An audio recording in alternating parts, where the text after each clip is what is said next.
This is Super Robinson Brothers, the podcast companion to our game review webcomic. I'm Nick. And I'm Nate. And we're real-life brothers who play different games all the time, and then we talk about them and make webcomics about them on SuperRobinsonBrothers.com. So this week we are talking about Celeste. That's right. I've been looking forward to this one for a very long time, Nick. I'm sure you have, probably since January 2018 or so when it was released. Does that sound about right? We're very patient and very slow to get around to games. That's accurate. And this podcast came out in, who knows, so it's been a while. So, like I mentioned, it came out then. It is now pretty much on every platform, so, you know, PC, Switch, the consoles, etc. So you can get it anywhere. And it's a pretty hardcore platformer. We'll get into that here in just a little bit, but it's very straightforward. When you think about a platform game, that's kind of what it is. This thing was created by what was Matt Makes Games, but is now called Extremely OK Games. So that's your lead-in. Nate, Why were you so excited to play this game? I really like a lot of things about this game on the surface. One, I'm a sucker for good pixel art. This game's got it. I'm a sucker for great soundtracks, and even before I played this game, I was listening to the soundtrack ahead of time. Wow, that's cool. You're a cool guy. By Lena Raine, and then it's got a great lineage. So you know, it's got people who were. It was getting a bunch of indie buzz, but on top of that, it's made by some of the people who were making Towerfall, and Towerfall's a great, indie. Well, it has both those good elements, right? Towerfall, it does. Great pixel art, great music. And then I guess there's a fourth, which is I like hardcore platformers.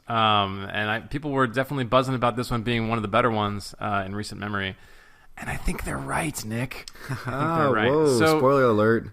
Yeah. So all this stuff though was just from a distance. You could tell, like, it kind of had the makings of what you think would be a game that would appeal pretty well to you. Oh, definitely. Like, for the last couple of years, I've been like, well, that's the top of my list when I get around to it. I just never found the time. We were playing other things. So we both tried to play this. So this is, and we'll talk about how we both felt about it in a second, but this is a bit different than your average platformer, I would say. So there's, I don't know what you call these kind of games. I've heard Splatformer before. Kind of the ones that are in the vein of things like Super Meat Boy or They Bleed Pixels or whatnot. The games that are just, designed to N++ is another one I really like. That's a good call. They're basically like little die microcosm over and over. Die a and lot. Over little and microcosm over. levels, and it's usually just a couple different actions that you have available. Maybe sprinting, maybe wall jumping, that kind of a thing, and you're just expected to get through it like one screen at a time, and you're gonna die dozens of times, usually on every screen before figuring it out, or finally performing the actions necessary. Right, because all those they boil down to very quick twitch. You really have to get the character. You have to understand the mechanics, the physics, etc., and then you can kind of pull off the scene or whatever, right? I mean, yes, it's very demanding, very precise, movements and twitch responses, like you're saying, oftentimes. Right. And sometimes, it's more about like the puzzle of the level that you're in, or the stage, or whatever the heck. And you're trying to figure out, okay, tease this thing apart by way of dying a bunch of times and getting a little bit further every time. Mm-hmm. So Celeste definitely follows that vein. Like, the main gameplay is what we're talking about here. It's a hardcore puzzle platformer where you have like basically two actions. You jump. Eventually, you get some modifiers to that, but you get an air dash as well. So or on the ground dash too, I suppose. It's a dash button, and that basically moves you forward a set amount in a specific direction that you're pointing. Or backwards. Like, it's just like, it kind of just zooms you in any way, right? Right, any direction you're pointing, including if you're in the air. And that's basically the game. It's just the environments you're in and the levels you're on like change how you deal with that, and that's like some basic environmental effects, right, and some obstacles and enemies even. Like, it's such a stripped down set of tools that, like, I love games like this because, I mean, you have to want to like, or you have to like, hardcore platforming, but like, it's such a great design it's such a constraint on the design side. Right. Like they still be able to come out and have a bunch of varied, interesting levels that can keep that simple tool set interesting throughout. Like is such an amazing thing, and Celeste definitely does that. So it's a bit different than your average puzzle platformer. Like I think about like Super Meat Boy is kind of like the archetypal puzzle. I mean, hardcore platformer for me. I don't know about you. And yeah, for sure, it's what I think about. The thing with Super Meat Boy was that there wasn't like a massive story. There was just kind of like this background jokey vignettes that were happening. Yeah, and Celeste in fact, I would say for a lot of these games that we're talking about, often like they are kind of bare bones in the sense that you often select the level you're going to play like from a menu, right? So it is like very utilitarian. Exactly. N++ is like the perfect example of that, where it's just like there is no story. I'm like evidently some sort of stick figure ninja, and I'm just selecting next level. If you say so. And you can actually go back and see our review of that one. I really video like and stuff. So it's like even Super Meat Boy, like you were saying, like there's kind of a story, but it's really just sort of this lightweight thing to stitch these scenes together. Whereas Celeste kind of takes that to another level, and there are different characters, there is progression, it's mapped out on like a world map kind of thing, and that's something that I really appreciated about it, because that's that's something I really look for in games. Totally, and I was like, this is great. It's finally like bringing this kind of a game into a new light. And so like the main story here, and this is not a spoiler, this is like the initial setup, is that you're this girl and you're trying to climb this mountain. The mountain's name is Celeste, and that's basically it. And so you find like there's some characters you run into. Sounds very shallow, by the way. It sounds super shallow, but no less. I mean, it's certainly more than the paper thin story from the other things that we're talking about. True. And you do encounter N++. Now that I'm thinking about it, I remember there was like a story option in the main menu, and you would go and read it, and it would be like just a page of text. That was like, I think you're right. You are a ninja, and the ninja's clan says this, and so this is definitely an improvement on that. Well, they said we had to have a story, so check. Technically, we did it. So there's this game takes place over the course of like 8, I think, or so levels, or I guess worlds that you kind of go to, and each world is made up of maybe I would guess 150, 60 at least different individual rooms, I suppose. Wow, that's not always like that's surprising if it's that many, because I feel like they've done a good job of not making it feel that way. Like you can progress through those screens pretty quickly, and you just like they're all continuous, so it's kind of, it feels, at least all the ones that I experienced, it feels almost like Metroidvania in that sense, where you can traverse back and forth between these different scenes, and you're just kind of like going through this world, but they're all each contained. It's not quite like an open world. There are definitely like, there would be some times where you can bop back and forth between a few different screens, but increasingly as the game goes on, it's restricted to the screen just you're on, and you can't go back or anything like that. Okay.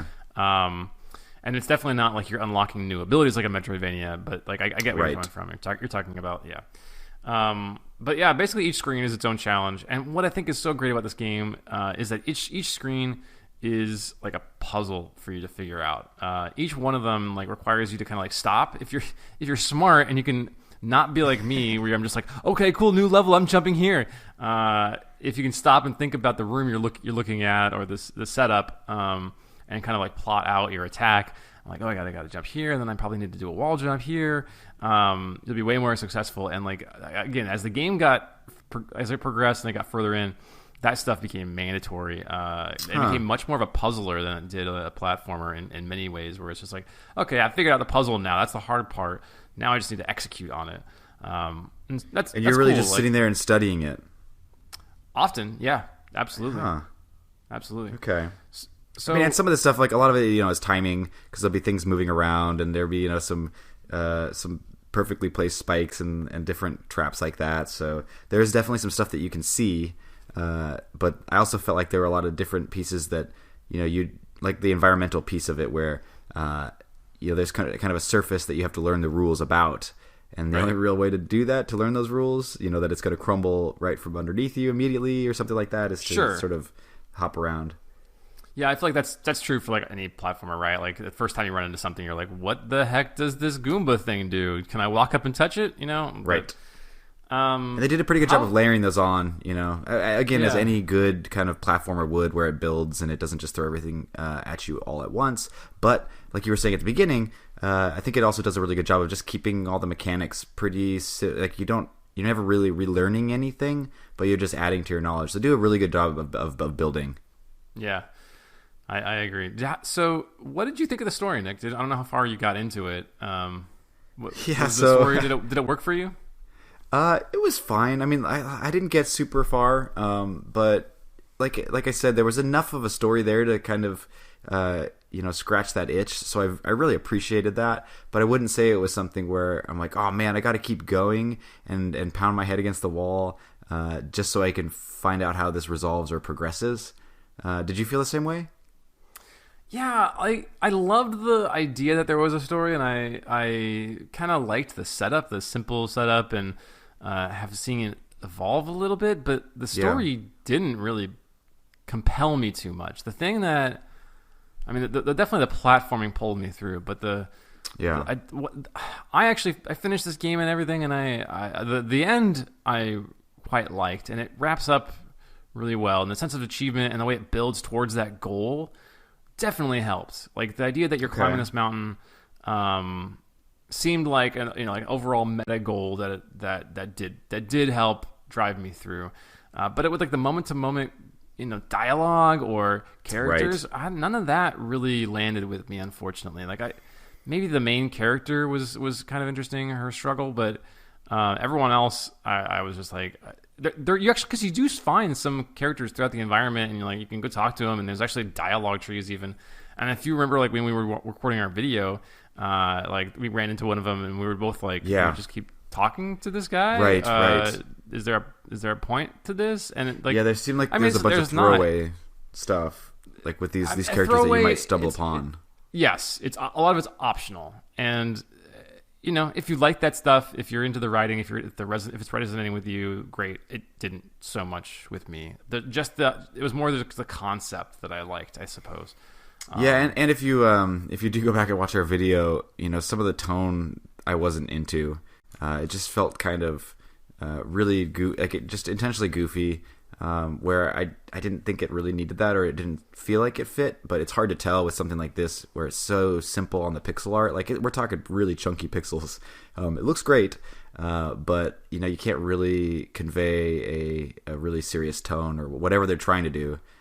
So I don't know. It was just kind of I'm glad it was there, but it wasn't something that I would say you have to come here for the story. Maybe I'm still just kind of sour though, because I always thought, looking at this thing from a distance, like Nate said, we were really anticipating it. I always thought the main character's name was Celeste, and then once I learned it was the mountain's name, what's there here for me? What a disappointment. I kid. It doesn't matter. Yeah, but you could name your character, so I just named mine Celeste. Did you really? I did. So the mountain and the climber, both Celeste. The Celeste pizzas from back in the day. Oh God. Ew. Good. It's just like cardboard with some marinara on it. Yeah, that's the stuff. No, I agree. The tone was kind of like all over the place, and it didn't quite mesh with the visuals, I thought, most of the time. But you know what? They definitely, like, I'm sure it definitely worked for a lot of people. For me, it didn't land too much. But it deals with some heavy stuff. Like it gets kind of talking about like depression and anxiety and finding yourself and that kind of thing. And anyways. I mean, it's kind of different, whereas like Super Meat Boy, like, again, we talked about N++, this like ninja story, and Super Meat Boy is kind of like, well, you're a meat man who's trying to rescue his Band-Aid girl, and I don't see what's there not to relate to there. Yeah, right. Yeah, so I guess so maybe it is that the story and the some of these particular elements don't relate to us, two middle-aged white guys, but I guess so, maybe somebody else it does, and so it's cool. Totally. And like I said, I'm glad it's there. I've mentioned a couple times that I quit pretty early, and I will say, like, having tried all of these games that we've mentioned, so like N++ and Super Meat Boy and Celeste, I kind of knew going into this is probably not one that I was going to stick with, just because I do not like those games where you're constantly dying, and I don't get the same kind of satisfaction that Nate and many other players do in mastering those mechanics and particular physics and all that kind of stuff. If you've been listening to us for any amount of time, you know that I'm much more of like a story-driven person. But there were so many nice elements about this game, and I really wanted to keep playing it. You mentioned the music and stuff, and like the art, it's just so good. So I really, really appreciated that. So I actually tried, after I decided to quit. Nate, you turned me on to this, that there was a menu item that was like basically like cheat codes or super mode or something. Totally. Yeah, the game does sorry, go ahead. Oh, I was just saying, like, it like allowed you to basically take all of the danger away. So I did that for a while too, just to kind of stay in the world and the music and the tone. But eventually that got pretty boring, because if you can imagine playing a game with 0 consequences, not as good, but pretty good for achievement gathering. They're pretty extensive, right? Like, you can like choose how many jumps you get and whatnot. Yeah, I mean, like you said, the number of kind of parameters and things you can even or have to learn are pretty minimal. So it does give you all those options for those minimal tweaks. That's wild. But yeah, I mean, you could turn off damage and just kind of run around on the spikes and. Oh yeah! Wow. You could have infinite jump. Jesus. Oh yeah, I was so good at that. Detail in an options menu, like in terms of gameplay. I know. That's really cool. So it's like people it just is. want to get through it and play for the story, and I think that that's really cool. I mean, they definitely tell you, like, kind of suggest against it, and even in the menus, it's kind of funny. But they'll say, like, so, sort of like, are you sure? Because this game is really about that quick twitch stuff. But I like that it's open and inclusive in that sense that it is, you could still play it. Anyone can play this game. And like I said, the tone and just kind of being in it is worth it for a little while. Yeah, I did think that was great. Like, that kind of spirit of, hey, listen, if you just want to play this or go super deep, you can do that. Like, self-selecting difficulty is a thing in this game. Like, beyond the extremely in-depth options that you just discussed, which I've never seen really before in a game. There's the simple stuff, like there's collectibles hidden around the world, and they are very upfront about, like, hey, these don't do anything, but if you want them, they're there. And you're talking about like those floating strawberries and things. Floating strawberries, yeah, they're everywhere. Why? And, they don't do anything for you. Well, because they provide extra challenges. Like, okay, well, you beat the screen, but like you didn't do it efficiently, or what about this? Oh, yeah. No, I was saying why are they strawberries? Oh, I don't. Why not apples? I don't know. Coins, I played the whole game. Gems. I don't think they really ever talked about that. And then there's additional. I just love too, by the way, that totally eats you up, and the type of gamer that probably is most attracted to these types of games. It's like, well, I beat that really hard challenge, but I didn't get all the strawberries. Oh my God, Nick! I gotta go back. When it was like, oh, these don't do anything, I'm like, yeah, they do. You're just not telling me. I know they do something. I'm gonna get them all, and I'm gonna show you. And yep, and then they do the thing at the end of each level where they tally it up, and then they make you aware of the fact that you missed 2. So you gotta go back. You just gotta go back. Just bragging rights. It's so easy to shame me into going back and replaying crap because I missed some stupid stuff. But I did, and I got I think I got the vast majority. I think I'm only missing a handful. Oh man, congratulations! Thank you. I think my life has really improved when as a sibling. We used to maybe be competitive about some of this stuff, and once I realized that I don't care, oh man, life is good. I'm so proud of you, Nate, and your strawberries. I think that's not the first time you told me that. Just the other day. Well, it was when you were really into strawberry shortcake back in the day. But exactly. Let's not bring that up. You should put that on your resume, though, dude. You could say how the number of Celeste strawberries. I feel like I should. No context. I feel like it's part of the credentials. I tell you, not as a brag, but more as like a cry for help. Like, what am I doing with my time? What is wrong with me? Why do I feel compelled to do these things that clearly I have been told that they don't have any benefit, and I still do? Yeah, but it's your self-worth, dude. Don't let them tell you otherwise. Yeah. My self-worth is wrapped up in my achievements and my strawberries, and that's probably good for. I think my therapist thinks that's a great idea. Cool. So what anyways, other kind of other big key elements that, here? Yeah, I was gonna say the other thing that what they do cool is, I mean, there's like extra levels, and they do these B-sides of these levels after you beat them, where you can go back and kind of replay like a remixed version of it that's always harder than the previous version. Just kind of like it's building on the same themes and often the same rooms, but with maybe more spikes or less spots to jump on, that kind of thing. And how are you? Do you progress through the level and it kind of gives you a doorway to this bizarro world, or is it something you choose in the menu? When you go back to that, you're like, oh, I want to go back to that world. It's like, oh, do you want to play the regular version or the B-side version? What's cool though? Okay. I thought I played all the B-sides, and then you actually unlock even more stuff. Oh my gosh! The B-sides are cool though. They actually do provide like remixed music too. So there's like, oh, that's cool. If you go look online, you can find the soundtrack for this game, and then there's like a B-side soundtrack, and they're both amazing. They're both amazing. Is this the B-sides, you kind of, it's sort of like space-ish and dark and really neon colors. Sorry, what? I'm trying to picture the B-sides to sense whether or not I played it, because I don't recall exactly. I think is the tone different, and the vibe is pretty different. It depends on the level. I mean, but yeah, the remixed audio definitely, I think, is provides different tones. What's cool is there's like different artists. There's different artists that are now like showing up on the soundtrack as B-side artists too, which is cool. Okay, cool. They're like video game composers and stuff. It's really that's cool. Awesome. That's a really cool idea. So they kind of free themselves of the constraints and just a little quirky if you're really, really into it. Yeah, and if you like chiptune music, and even if you have no interest in playing this kind of a hard platformer, I recommend checking out the soundtrack. It's really great. I've listened to it way too much at this point. It's nice and upbeat, and it's got it's nice and sparkly. It's good. Yeah, it's nice and sparkly. The thing I look for. Yeah, the back of my CDs when I go buy them is sparkly. You buy CDs? Oh no! It's 2019 or 20, depending on when you're listening to this. The last thing that I kind of want to talk about here is they keep adding. Or they just came out with a big update to the game.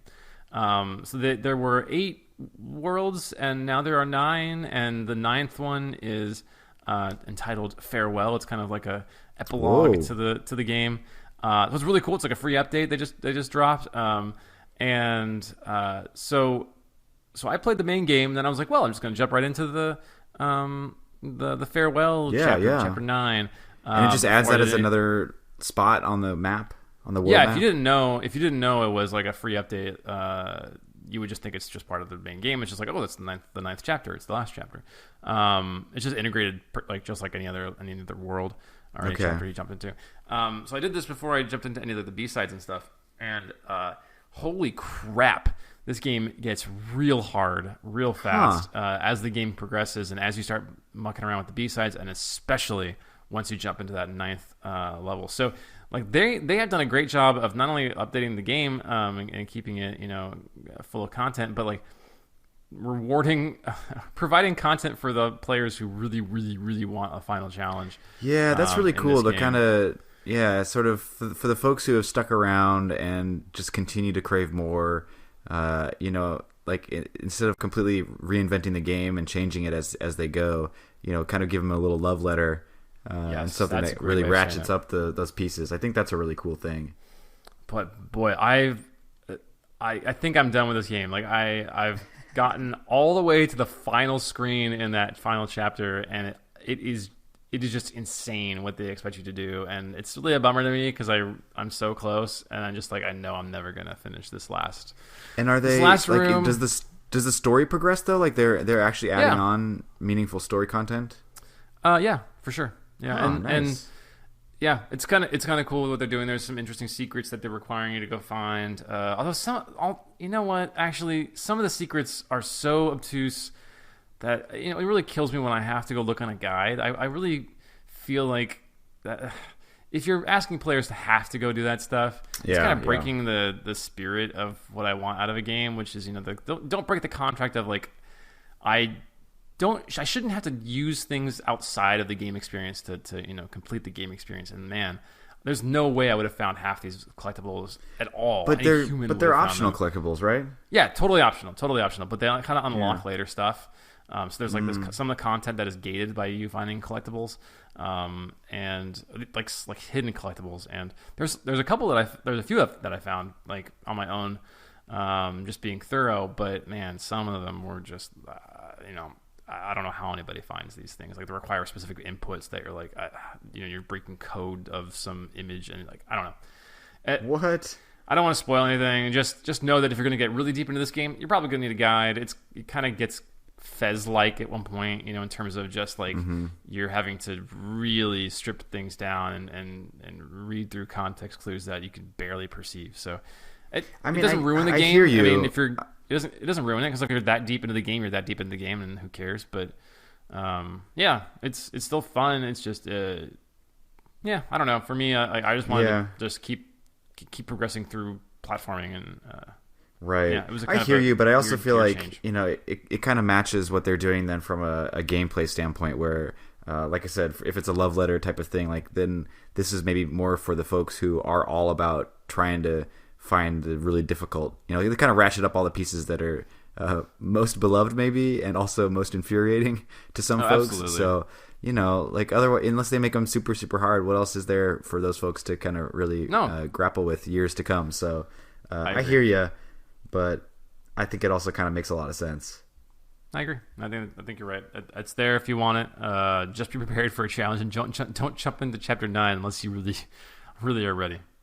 And so it's presented as though like you could easily do that, right? Like without really knowing. Like if you were to just pick up the game today, okay, there's 9 chapters. Yeah, I mean you have to unlock it by finishing chapter 8. But sure. Once you do, you're like, oh, this is nice, a nice continuation. Oh God, what did I do? What am I into now? Right. Okay. That's kind of funny. Of thing. But yeah, really cool to reward players who are looking for that kind of extra challenge for sure. Yeah, that's cool. My question for you, Nick, is what would you give this game as a rating? Well, yeah, so I don't know that I feel like I can rate it because I did not play it a ton.